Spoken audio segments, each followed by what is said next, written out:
from the outside looking at both of these women, you think, well, I'd probably want to be part of Camille because her family, they're rich and powerful. But then when you get a peek behind that curtain, you're like, well, they're just really not great people. Then you No. look at Aubrey, who's, poor as dirt, but man, those people will show up for her. I mean, those are her people. That's a found family. And what looks like the one you'd want to be a part of is probably really not the one you would.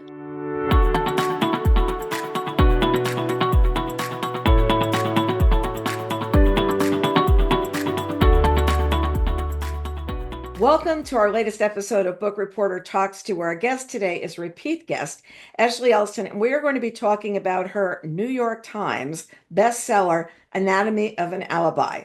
Just like First Lie Wins, it was an instant New York Times bestseller, and it's also a Book Reporter Bets On selection. So there you go. New York Times, Book Reporter Bets On, sort of the same thing. In our Book Reporter interview, Ray Palin had this to say. Anatomy of an Alibi is a solid and twisty read that is full of surprises right up to the last sentence. And he also said, if you had any doubts about her sophomore book, have no doubts at all. Just keep reading. So there you go. And with that, welcome, Ashley. So good to see you again. Oh my gosh, thank you for having me. I'm so excited to be back. So let's start with you telling us about Anatomy of Alibi. I always like somebody else to tell me, like, what's your book about? So tell me now. Yes. So, Anatomy of an Alibi is about two women who are strangers, and they have a common problem, and his name is Ben. And they concoct a plan that they feel, will work well to get them both what they need, and it just is disastrous. And so then there's the fallout from that. And it gets to a point where both women need an alibi, but only one has it. hmm And we don't know which one really is the one that has it, which makes it even more fun, even more fun. So every book starts with some kernel of an idea. Like, Yes. what was the one on this? Because I was trying to figure out, was it the two women with the one? Tell me, because I'm stuck. So, years ago, and you may have followed along with the Murdaugh trial in South Carolina. Yes, yes, yeah. Obsessed. I was obsessed with that. And what I found so fascinating, besides the small town and, how much they'd gotten away with, which is not a news story, right? Mhm. What was so interesting to me was how his tech gave him up watching the trial. They knew he walked in a circle on a phone for 2 minutes and 17 seconds and who they talked to. And I was like, well, that dummy just should have turned his phone on. I mean, like, whatever. And so, I'm thinking here he'd gotten away with all these crimes all these years, but now technology, gave him up. And so, then that writer brain goes, well, I mean, what if you did need, a pocket of time where you weren't being, record or your actions were recorded?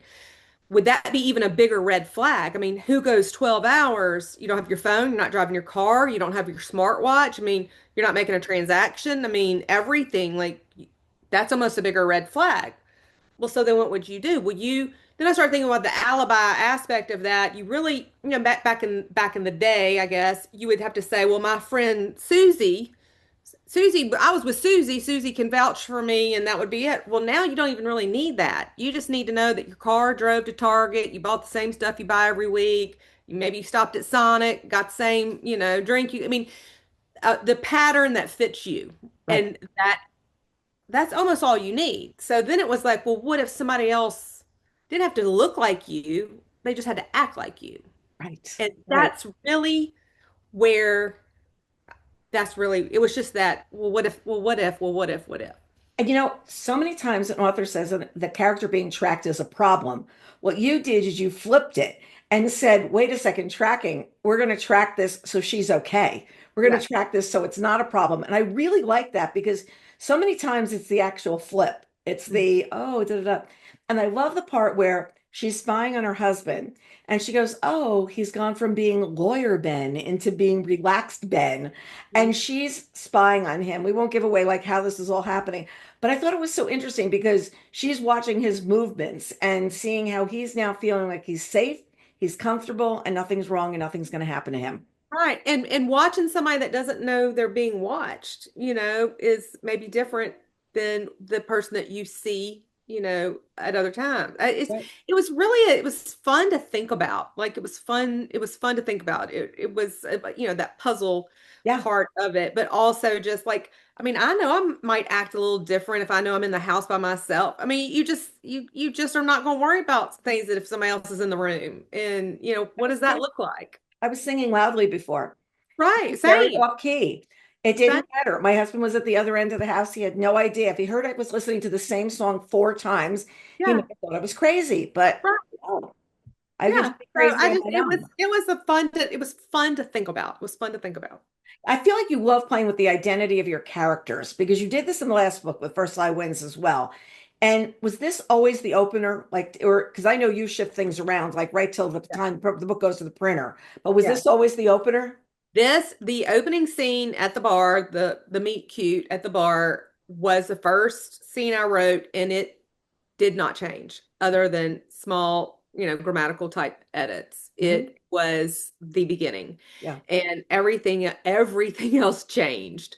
Um, and I knew that was my opening, and I knew it, I was gonna make everything else fit around that, and what happens in that scene, the consequences of it and the importance of it changed a couple of times without giving Hmm. anything away, but that scene itself didn't never really changed. Yeah. That's Yeah. pretty typical for me. I can change a whole book, but usually my first chapter is almost word for word how I wrote it the very first time. Because that's the start. That's That's the the that's the start for me. impetus that gets you started, and you can think for months of what that start is going to be, but once you get it, that's where we're That's going. it. That's where That's it. we're going. Hmm. So I don't know if I give anything away if I say somebody dies, but his I think business. it's on the back flap. I mean, I'm Okay, pretty okay, sure. that's good then. I feel much better now. Yes. So when Ben is found dead, his business partner jumps in to help his wife. And he actually was getting rid of his business partner. Like he didn't want this guy around anymore because this guy was too smart. So I love it. Like, what drew you to have him go into the hero role? Because he moves into this, I'm going to protect you role. And I was like, Right. you were losing your job last week, bro. Like, what's happening? The structure of this book was challenging, and it did not start out like this. This book started out with one point of view, and it was Aubrey, Mhm. and it was going to be from her. And I wrote a lot of that book just from Aubrey's point of view, and I was like, this isn't it. I mean, it's not enough. It's just Yeah. not enough. And so then I knew I needed Camille. I had to hear from Camille. I needed to see her. So that was a whole deal is where to fit her in and am I going back and forth and in what time frame? Is she going to just be on the day or is she coming forward too? And so, so then I started writing Camille, which probably was the best way to do it because I've got to know Aubrey and then I got to know Camille. I didn't try to do them at the same time. Right. Then I'm like, there's so much that they know, and I was going to keep them in one time frame. But going forward, I needed somebody else Hmm. with us, almost with the reader. And that's where Hank comes in. Yeah. Because And so Hank he can go looking for he's things. he's almost like the reader. Like what is happening? Like what are we doing here? And Yeah. so that was the challenge of this structure of this book, the structure in and I just kept adding points of view. You definitely did. You definitely did. And both women have these airtight alibi, but only one of them really has it. Okay. And one false step is all it takes for the whole thing to become undone. I mean, it could just be like that. So you Right. made this great groundwork. Was that really tough to do, even though you knew that was your beginning? It's Yeah. still, how do you get every little detail right? I mean I mean I'm not gonna lie. I rewrote this book 3 times. I changed a lot of things. Partly this book was hard for me because I had never written after a big success like First Law Wins. Right. And I was really in my head about this book. It was all very self-inflicted. My publisher could not have been more, no, this book's going to be great. And I'm like, no, it's going to be terrible. And everybody's going to hate it. And it's how humiliating, I'm a one-hit wonder. So the first draft, they were like, this is great, but I don't know about this. I was like, you're right. The whole thing's terrible. I should start over. They're like, no, no, no, no, no, no, no, And Except the so first chapter. yeah, except the first chapter. And so I made just huge changes in a second draft. And they were like, and I'm like, okay, you're right. that was too much. Like that, now I've gone too far. And so I ended up for the third draft almost pulling back a lot that I got rid of the first time and sort of marrying it in now that I had Hank and now that I had the time frame worked out. And so I ended up going back to some original thoughts that I just did not give myself permission to have confidence in the Right. first. And so it was a lot of that. And so in all of that, it's trying to keep up with what's the date? What do we know? Who's doing what? Who's where? And again, out comes the butcher paper. And I think I had three separate butcher papers this time. Each version had its own. And it's a lot of sticky notes and it's a lot of staring at it. And it's a lot of, well, they can't say this yet because we don't know this. And so, it was a puzzle. But I enjoy that. I that makes writing fun for me. I think you also like deadlines. Like it's like, I oh, love a deadline. and I now need to feel like my ass is on fire. Like I have to feel the heat of like I'm not gonna make it. I That's when I do my best work, I think. remember you Probably because I don't have time to overthink. I just have to do it. just have to sit down and figure out what it's doing. So talk to us about money and power in a small town. And believe me, I was thinking of the Murdaughs as well, because and I was obsessed with them too, because there's Mhm. typically somebody who wields money and power. There's somebody in the town, and there's somebody who wields the power to fix things. I can fix that. And Randall Everett has that. So let's talk about him because he's definitely man about town. I'll make a call and I can fix that. Right. And I love a shady, rotten character. I mean, and that's what he is. Hmm. And I think for the dynamic between Camille and Aubrey to work, these are strangers. And I think it had to be a very specific dynamic between these two women. Otherwise, who's trusting, here's my Lexus, here's my platinum card, here's my wallet, off you go. And it had to be that Camille's from a family that she had to be just arrogant enough to where if maybe this doesn't go right, it's probably still fine. Right. Right. Somebody will get me out of this. Yeah. She had to have that level of Dad, arrogance, right? I can call Daddy. Daddy can get it fixed. I might hate dad, but dad'll fix it, right? Yeah. And then you had to have Aubrey, who was poor, house full of criminals, really, she had nothing to lose. And this was going to be her last chance to get what she needed to get. And I think any other dynamic would not have worked. And Mhm. so Okay. you had to show why Camille would have had that confidence and that arrogance. And Camille's also seeing how her brother is becoming like her father, her husband is becoming like her father, because they all know that money and power and what you can do, and you can call downtown and get something changed. You're the person that can make that happen. And as a result, you're kind of more protected than everybody else. Well, yeah. Well, and it corrupts. I mean, that sort of power and money corrupts, and she's seeing that, right? And she thinks she's doing one thing, and she finds out she's in a whole lot more than what she bargained for. And it's interesting because there are two alibis at work here. And that's Mhm. what you're reading as you read on in the book. It's I mean, an alibi, but which one? And which Which one is one? the most important one? And Right. who can undo this? And Hmm. money's at the root of so much evil. And here there was something really fun to play with because Yeah. it's, oh, I can make you as evil as I want you to be, Mhm. and you have almost no redeeming qualities, but that's okay. Right. That's okay.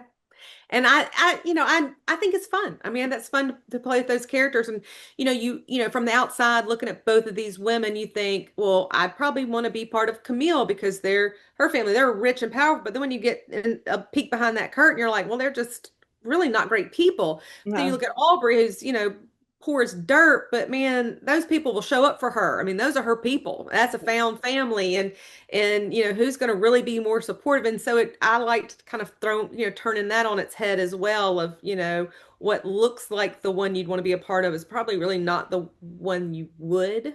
right, uh, right. it's fun. And I love that she does have that really tight family in those people because they're ready to go to bat for her. Like, okay, what do Yeah, you need us to do? It's like, yeah, you need me to drive the getaway car. I'm the getaway car. I'm yeah, your alibi. I'm your this. I'm your yeah. that. And they're all sitting at the table going, how are we going to take these people down? Like, what are we Right. going to do? And I absolutely love that part of, oh, yeah, here we can go. We can get you. We can get you. Yes, yes, it was fun. So it was a lot of fun. Yeah. So there's a lot about secrets. And did you know the plot twist from the part at the start, or did they evolve like as you went on? It evolved. I mean, because again, I just started with Aubrey, and I love a first draft. It's where I get to really just explore. I'm very much I'm not totally by the seat of my pants, but I am willing to be open to any change. I'm willing to be open to any left turn that I feel like comes my way. And so, I went in thinking it would be one thing, and it's not really what it ended up being. Because I got deeper and I got more complicated, and Right.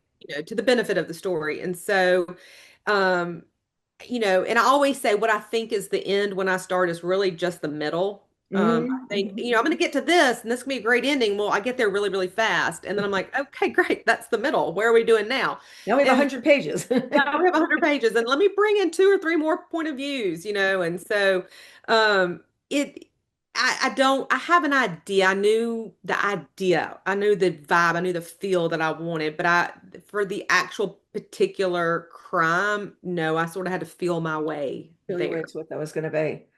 Yeah, Hmm. and then there's this moment where Aubrey goes to prison, and I don't want to get into that too much, but she just shows up there, and you're like, what is going on, and why is she doing this? And Hmm. it's a whole other side of what's going on. And but you leave the reader on this page, and you're, why is she there? What's she going to do? What is she going to see? She knows exactly who she's going to see, but we don't know. And once again, you've got us turning the page. But besides that, okay, here's a whole other plot twist here, folks. There's something behind, you There's know. something else. Hmm. You know, tell Yeah. you, when you sit down to say you're making dinner at night, can you say, well, we're going to make pasta, but we're not really. We're not really going to make pasta. We're really going to be making. I just want to tell you, blah, blah, blah, blah, blah. You know, Yeah. and most of the action here takes place over like a weekend. I mean, this isn't a really long time. It's like the flashbacks No. are taking all the You time.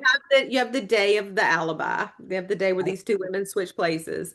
You have several scenes that lead up to that day, just a handful, and then after it's a week. I think Yeah. it's a week. It's tight. It's Very tight. tight of what goes on and how everything gets exposed really, really quickly. So I know you're from Louisiana and you like to set books there. You like to set books, especially in small towns, like putting someplace in a small town. What do you love about writing a small town? Gosh, there's just everybody and everybody's business and if you're walking to a store, you're going to know the person behind the counter and you're going to know the other person in the shop and there's just no way to get away from that. And in a big town, you don't have that. And it's easy to sort of disappear. It's impossible in a little tiny town.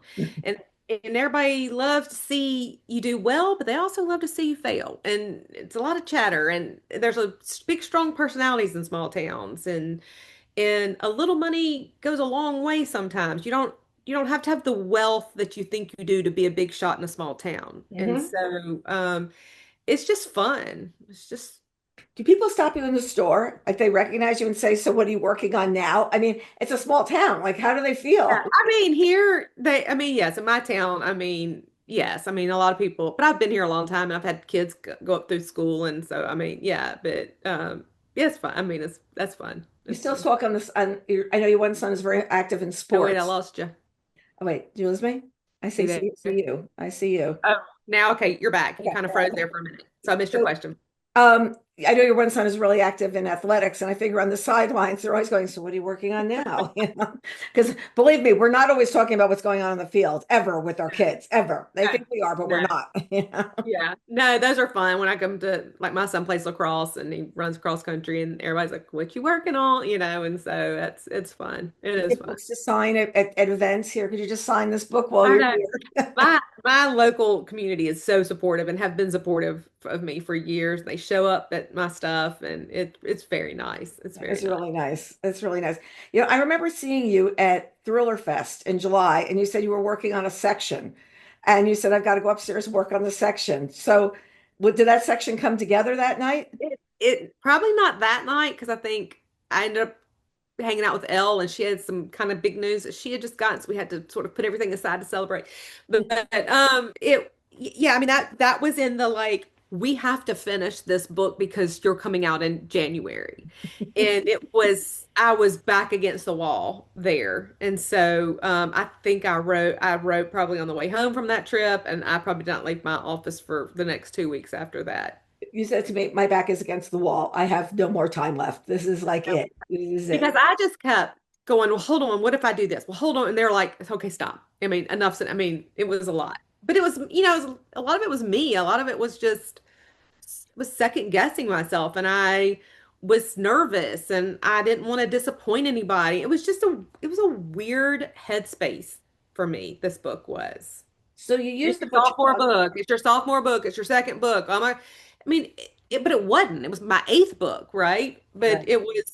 it was weird. It was really weird for me. But you were the Reese pick the last time, so everybody's watching you this time. And you gone out and hung out with Reese in LA and been very, very cool. And now it's like, oh, what is she going to do next? Yeah, there's a Right. little bit more of a spotlight on you, you know? It is.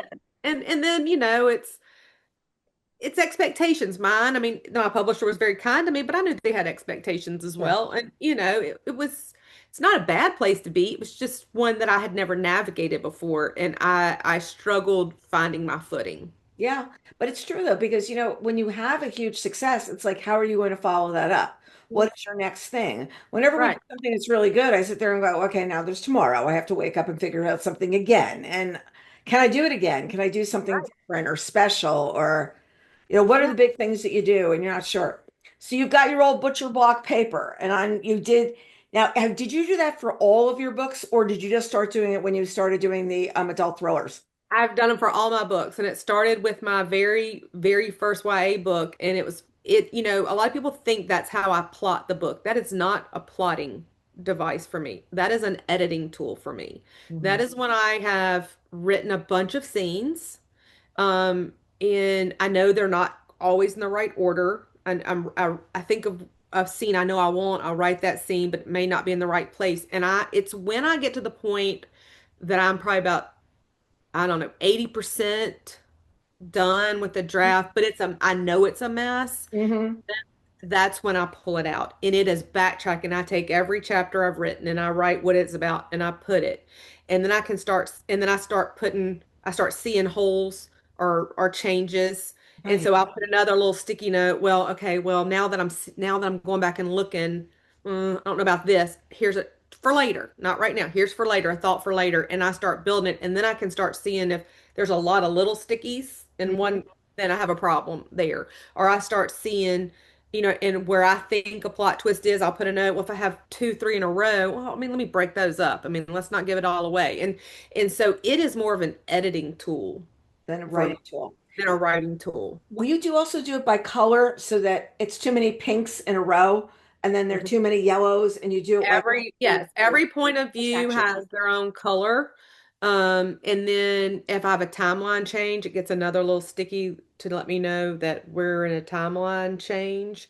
And I spent a lot of time thinking about who's what characters, what color, and what I mean, like procrastination at its finest. I mean, I got the markers, and I mean, it's a big, but that's how it for me solidifies in my mind what it is. And then when I have everything I've written on the board, then I can sit back and I'm like, it just becomes visual. Right, I can see the problems.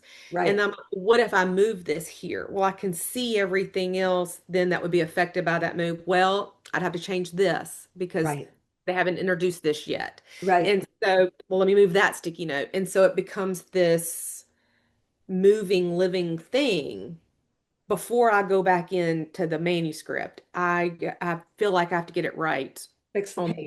on Fix my the page board. up here instead of on the computer. Fix the page Yes, in there. because you start moving things around in a 85, 95,000 word document, I mean, it's just you're scrolling and move and it's It's horrible. unwieldy. Yeah, It is unwieldy. And I use Scrivener and so it's everything is a big block, and so I can move those blocks around and I can look at my board and I can make sure that it's a lot of people think that I plot before I write using that is editing tool for me. it's an editing tool. What's interesting too? Someday there will be the Ashley Elston Library someplace, and somebody will say, "What is it?" Well, we have these rolls of butcher block paper that are coming over that will tell the story of how Ashley wrote her book. Who would have that? You know And what's crazy is every writer does this in some way. I mean, right, like my Megan, my friend, she does this on a spreadsheet, which right. is just so brilliant of her and her brilliant brain. and it's just so like it's a spreadsheet. So, I am not inventing some new tool. I just like to be very dramatic in the way that I do it. Let me have 10 feet of paper and 42,000 sticky notes of Yeah, various colors. So, every writer has their way right. doing this. But Mine, if they, mine just rolls out in a fun way. well, and then you sit there and you say, like they say, what's for dinner? And you go, well, let me just tell you what Yeah, I've people been come doing. over. I like to be Vanna White, and I'll be like, "Would you like to see my next project?" We do see And why I'll we're not having explore. dinner tonight. This is Yes, why. This is what I'm yes, working on. Order yes, pizza. This, if you see it this long, it means order delivery because I am not going to be cooking tonight. right. Whereas if it was just on the little screen like Megan is doing, not quite so dramatic. Not so. But gosh, she's on top of her stuff. Like I'm gonna be like her when I grow up one day. But she, it's just she's more, I probably analytical in a way, where that works for her, and that's how she sees it, and Right. that is her tool. And so every writer has their way. This just happens to be But mine. she'd have to click on the page and go, see, this is what I did. You just unfurl. I mean, that's completely different. Very dramatic. It's very Yeah, I dramatic. was like, here's what I did today. Look at the yellows. The yellows Yes, today.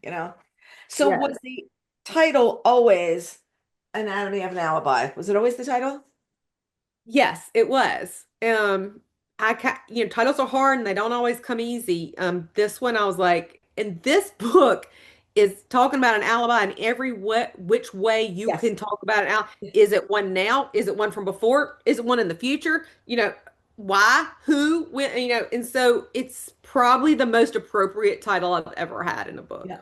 And it's true. It's like there's a car. Why is that there? Why is that moving around? Why did those people have it? It's just Yeah. like every single detail, every single Yeah. detail. Now, was this the first cover or did you play around with the cover? There was another cover, and at the time I thought it was great. It's actually not as good as this one. And but when a big retailer doesn't like it, they say no, try again. And so they tried again, and I think they nailed it. I think that pink pops. I love Yep. that pink. I I think do it's too. fun. I like the way this is right here, like right under your name, but it's big font. It's not little tiny font. I like that. I really like Yeah, it. yeah. I think the whole thing has I a could very, not be happier with it. I think it's fun. I think it looks cute next to First Law Wins. I well, think cute on a shelf, cute on a face out. shelf. Yeah, that pink is cute. I like the pink. Yeah, I think it's really, really good. So now for this, you have an ensemble cast for the audiobook. There's an Yeah, ensemble. And we've that got was pretty exciting. McClellan Um, Andrews, Saskia Marvelette, Amanda Stribling, and Dan Bittner. I mean, okay, so they're all different voices. yeah. Who's who? Who's you? Well, Saskia did First Lie Wins and was amazing. And audio, I think, still is my biggest selling format for First Lie Wins. And so, and a lot of that credit goes to her narration because, they make or break that book. And so when we started talking about this, I was like, well, obviously, I want her back. And they're like, well, you're going to get a full cast. And I was like, well, okay, well, great. So then I was like, I feel like she's Camille. I feel like she will nail Camille. She'll nail that voice. And so that was done and done and done. And so then it was, they send you little auditions for all the other ones. I Out of all the ones for Aubrey, she just the second she started talking, I was like, yeah, no, I love her too. And then the one for Hank, he sounded a little bit like Matthew McConaughey in his Okay. audition, and I was like, oh God, he's so cute. Like, I mean, all right, all right, all I right. have no idea what this person looks like, but I was like, but his voice is precious. And so I was like him, and then the fourth one is just a few little chapters. It's not as much of Sorry. a point of view. So yeah, it was really fun to get all the different um voices. And Yeah, so it's I like a was very play. excited. I was It's like very a excited about that. Yeah, it's a play that goes on and on and on. Yeah. So you've been touring, you've had snowstorms, you've Mhm. had move dates, you Yeah. had lots going on. I feel there was a little rest in the middle of the tour. There was like a little Yeah. napping in the middle of the tour instead of getting up. Well, yeah, well, I shut down from the weather, so that was kind of like, okay, I guess I'll just have to stay on my couch a few days. No, yeah, so we're rescheduled some of those missed events for the end of February. I'm excited that we'll still get to do those, and so that'll be at the end of the month. It'll be nice. And last time you didn't tour right away. Last Mhm. time you didn't tour till like a couple of months in, if I remember It was like correctly. March, I think, Yeah, it was like from March, February. even beginning of April, something like that. You started touring Right. because it was like, oh, let's see what happens. And now this time it's like, we know it's going to happen. And then you've got the snow and you get to do your repeat thing after sleeping on the couch for a couple of days. But at the same time as you're on these airplanes and in those baggage carousels, are you saying, gee, what would I write next so I can stay in this hotel again? I know, right? Yeah, so I'm working on something new. We sold it to my publisher just before this book came out. Um I, it's really loose. It's loose right now. I've got to I'm in that fun figure out phase. Yep. I gave them a general idea of what I'm going for. I wrote sort of a sample chapter and they were like, go for it. I was like, okay. Okay. And then I had to, of course, not do anything because the book came out. And so now I'm about to, And dig on the way home into from book tour, you will buy a roll of butcher book paper. You will bring it home. it'll be a minute. I've got to just start writing some scenes. It's going to be a minute before I pull the paper out. I'm just going to start writing some scenes and feeling it out, feeling my way, where I think I'm going. Like I say, I always think I'm right to an end point is really the middle point, so I just am going to just Well, enjoy, hopefully be a little kinder to myself this go around. that's And great. just maybe a little bit more confidence in my choices the first time than I did this past time. So, But you know what else too? It's this book became very complex because it could have gone just one way. It could right, have just been one story, and then it was layer, layer, layer, layer. But you don't get that if you're just sitting down the first time. You don't see the right. second layer and the You third, don't. the fourth, and the fifth. Right.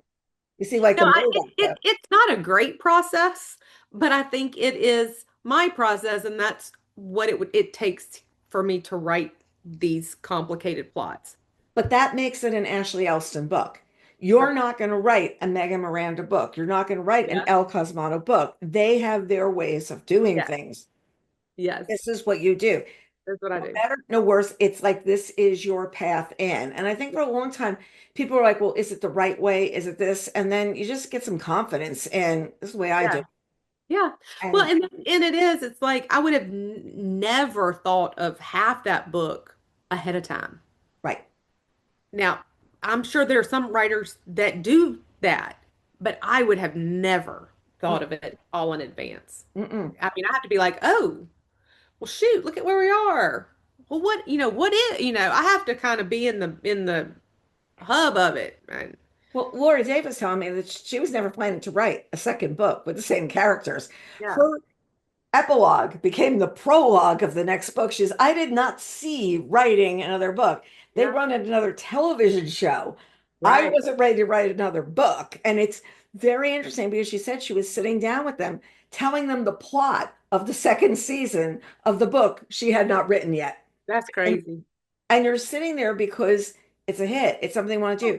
Now, First Light Winds did have movie interest. Is it still percolating around because it's such great? It it's a little different than it was. And I was very, very lucky. We optioned that very early with Octavia Spencer, who could not be kinder and more supportive. And Right. she and I are friends. We're still friends. And she called me when I hit the list with this book to congratulate me. Just Love it. as she's as sweet as you hoped and imagined she would be. But like weird things in Hollywood, we kept moving and things kept changing and those options just ended up expiring. And so of course I was like, and they were very kind when they called to tell me. And I mean, it was, there was no I mean, I was just like, oh, well, it was great. But I'm like, okay, well, I guess that was it. And then we re-optioned, I think within 3 weeks Mhm. with another group. And I think all I'm allowed to say is it's in development at Universal. That's All all I I can, can say. That's all all I I can say. but I'm excited to be, another shot at it. And so, well, So many don't make it on the first shot. So many have different well, casts, well, different. that's where I was like, I was all like, oh man. And, my film agents were like, this is pretty normal. And I was like, well, this is pretty crazy that this is normal because my goodness. So, I'm Things hopeful. happen. It is. I'm hopeful, There was a strike, there was COVID. There's been so many things that happened along the way in Hollywood that so many things have changed. I mean, this book, it's like it takes place in one place. They hmm love things like that. They don't Yeah, want spread out anymore. right. Preferably take place in the same house, I know, preferably the right? same room, preferably Right. without a door. You know what I mean? Something like that right now. Whereas that wasn't what was happening years ago. I mean, you think about Kristen Hanna and the Nightingale, they were ready to shoot in April of 2020. And Right. now they're starting to shoot in 2026. Yeah. I And know. it's like you got to be a little bit more fluid about what's going to go on these days because it's just not the same. It's, It's not. And look, I have, the best thing I have great agents, I have yep. great people in charge. I adored the team that optioned it first. I adore where I am with it now. I'm still close to, like I said, Octavia called and congratulated me. Like it was all friendly. Like it was all great. It just It, didn't happen. it's right thing, wrong time for us, but there's nothing to say the thing is wrong. It's just we can't pull this thing off. Yeah, and we did. We had the writer strike that took Oh, which needed to happen, and very glad it did. But we lost some time, we lost some momentum. Things changed after that, and it was one of those couple of things, one right after another, and you just sort of, you kind of take those little hits, and you're like, well, this is not lining up the way we hoped.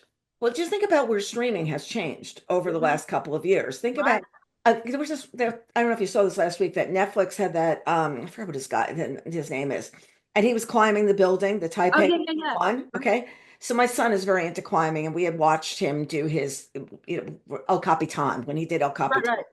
So, free solo. So we're watching this. Now, that is not something you ever would have thought of being a Netflix program, that they were doing this thing on a 10-second delay in case he fell. Okay, like seriously. So you're watching and you're realizing the whole industry has evolved of what's going on. Where football is now is you might have to be watching on an Amazon or a this or a that in order to catch the show, in order to catch what you would normally just be on ABC, NBC, CBS, and maybe Fox. Right. It is. And with that changing landscape, it's almost like you have to start over and start over and start over. Anyway, I don't, I'm just along for the ride.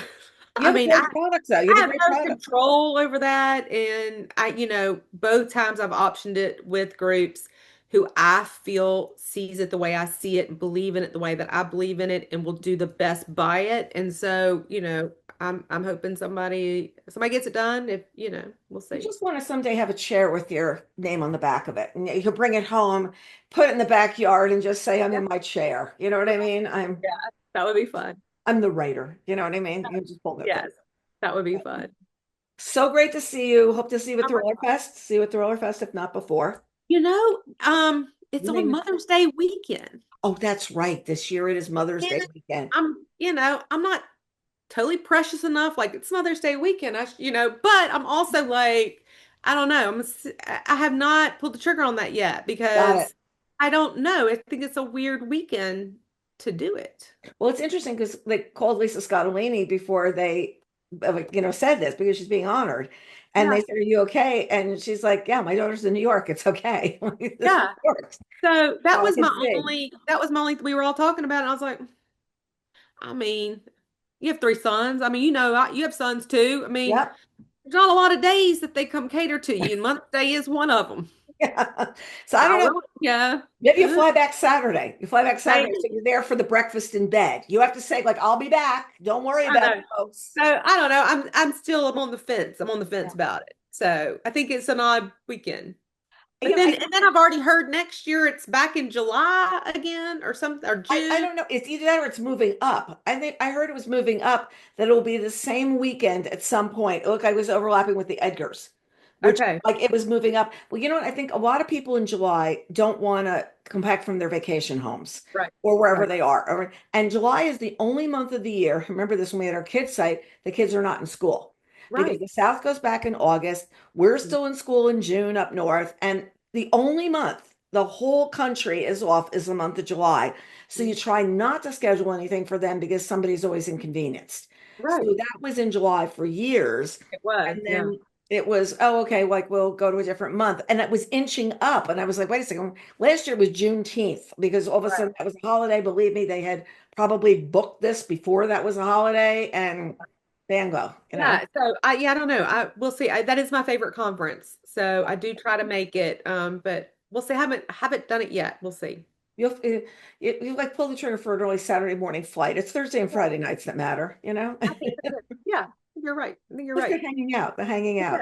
It is fun. It is Good, fun. good to see. We will see you at some time before the next time you finish a book, I promise. Yes, for sure. And that's good. And to everybody else, we look forward to seeing you next time on Book Reporter Talks to.